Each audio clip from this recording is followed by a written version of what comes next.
Olá pessoal, sejam todos muito bem-vindos ao meu canal. Meu nome é Juliano Biziac, eu sou especialista em Direito do Agronegócio e o objetivo desse canal é trazer informações tanto para os advogados que já atuam dentro do segmento, como para aqueles que estão pensando em fazer uma alteração de rota dentro da sua advocacia, tá bom? Então se você gosta desse tipo de conteúdo, curte, compartilha esse vídeo nas suas redes sociais, se inscreve no canal, tudo isso é muito importante para que a gente possa dar continuidade aí no desenvolvimento de conteúdos para vocês, tá bom? E no vídeo de hoje eu vou falar sobre o efeito suspensivo nos embargos à execução, né? Então, os embargos à execução é um meio de defesa muito utilizado, né? Obviamente dentro dos processos de execução. E ele tem uma natureza jurídica de processo de conhecimento, ou seja, apesar de ser um instrumento de defesa, né, um meio de defesa para o processo de execução, ele não é feito incidentalmente, ele não é feito dentro do processo, ele é feito de forma apartada, um processo independente, distribuído por dependência, né?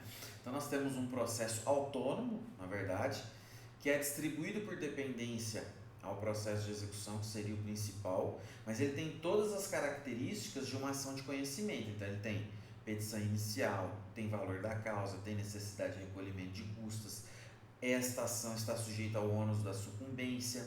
Por ser uma ação com natureza jurídica de processo de conhecimento, cabe todo e qualquer tipo de alegação e de meios de provas. Então todos os tipos de provas são cabíveis nos embargos à execução, desde a realização de perícia, juntada de documentos, oitiva de testemunhas, enfim, tudo é possível dentro do cenário dos embargos à execução, tá bom? Então ele tem essa característica, mas ainda assim é um instrumento que visa impugnar o conteúdo da cobrança executória. E aí a execução é um processo com um rito bem célere, porque lá no Código de Processo Civil se autoriza que determinados documentos tenham característica de título executivo extrajudicial e possuindo certeza, liquidez e exigibilidade,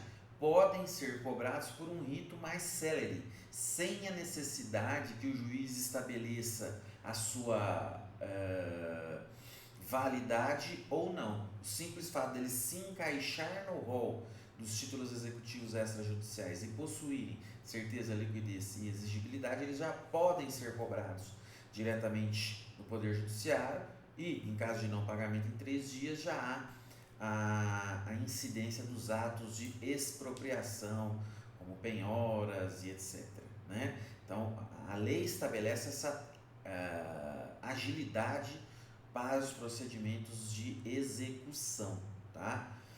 Como ele é muito ágil, um procedimento muito célere, e, por outro lado, a defesa muitas vezes precisa de mais tempo para se estruturar, para produzir provas, então criou-se um procedimento apartado e autônomo para o desenvolvimento ali das matérias de defesa, né? Inclusive com produção de todos os tipos de prova.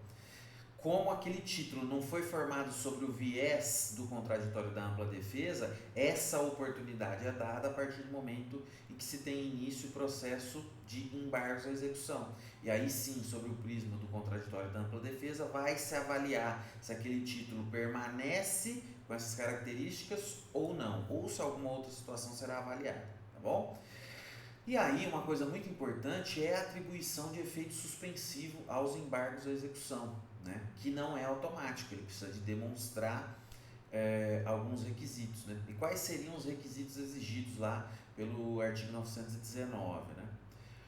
O Código de Processo Civil, através do 919, ele exige a existência, né, preenchimento dos requisitos da concessão de tutela de urgência, ou seja, dos requisitos do artigo 300 do CPC, que é a probabilidade do direito e o risco ao resultado útil do processo, e ainda a garantia do juízo. Então, o que você precisa demonstrar no processo de execução? Que as suas alegações, elas são plausíveis, elas têm plausibilidade, né? Ou seja, que há uma probabilidade de que o que você está dizendo esteja correto ou tenha pelo menos indícios de que aquilo possa estar correto.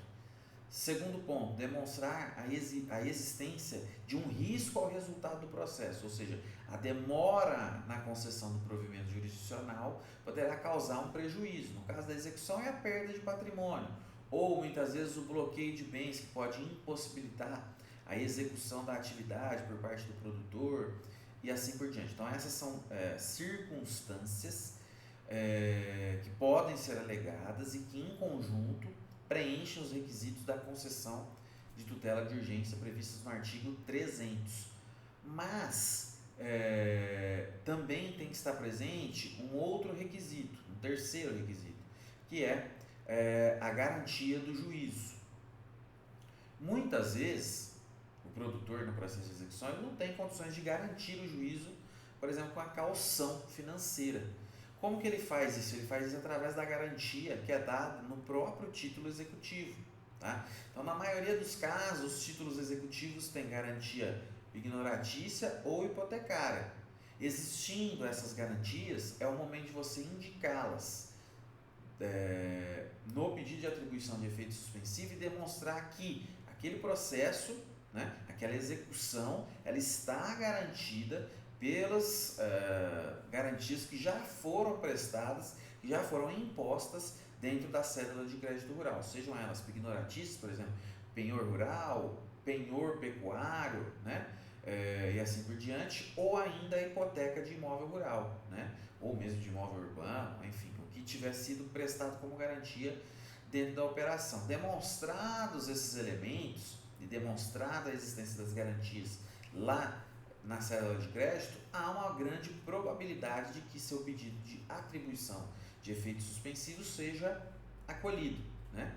E ele sendo acolhido, a execução estaria suspensa, né? Permaneceria suspensa até que haja o deslinde final, aí, a resolução final do processo de embargos à execução, tá bom? Então, essas informações que tinha para passar para vocês hoje. Se vocês gostam desse tipo de conteúdo, curte, compartilha esse vídeo nas suas redes sociais e se inscreve no canal, tá ok? Então é isso, pessoal, um abraço e até a próxima.